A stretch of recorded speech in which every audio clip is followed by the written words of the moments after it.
Pour la rotation, l'idée de la rotation, c'est de tourner une figure. Ça veut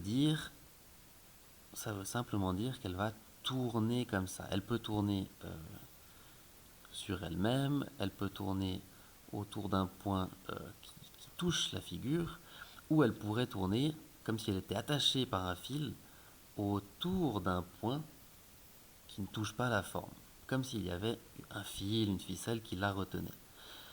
En cette tâche, ce qu'on voit en général, c'est simplement de faire tourner la figure sur un point qui touche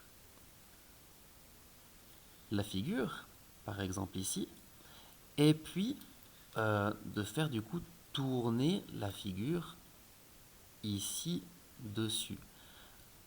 Si on la fait tourner comme ceci, en général, on vous donnera comme point C' qui reste là-dessus. Il faudra simplement penser à compléter notre rectangle en le faisant tourner autour de ce point.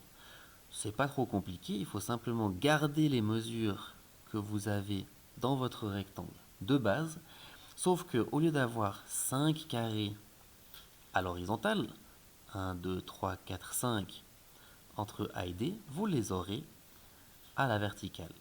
Et au lieu d'avoir 1, 2, 3 carrés entre C et D à la verticale, vous les aurez, comme le rectangle tourne, fait une rotation comme ça, vous les aurez à l'horizontale.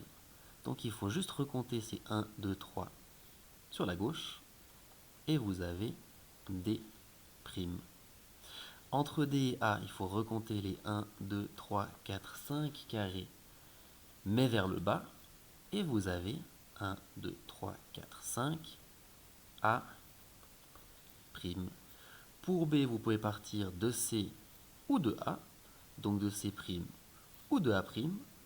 Moi, je vais partir de A' en comptant 1, 2, 3. 1, 2, 3.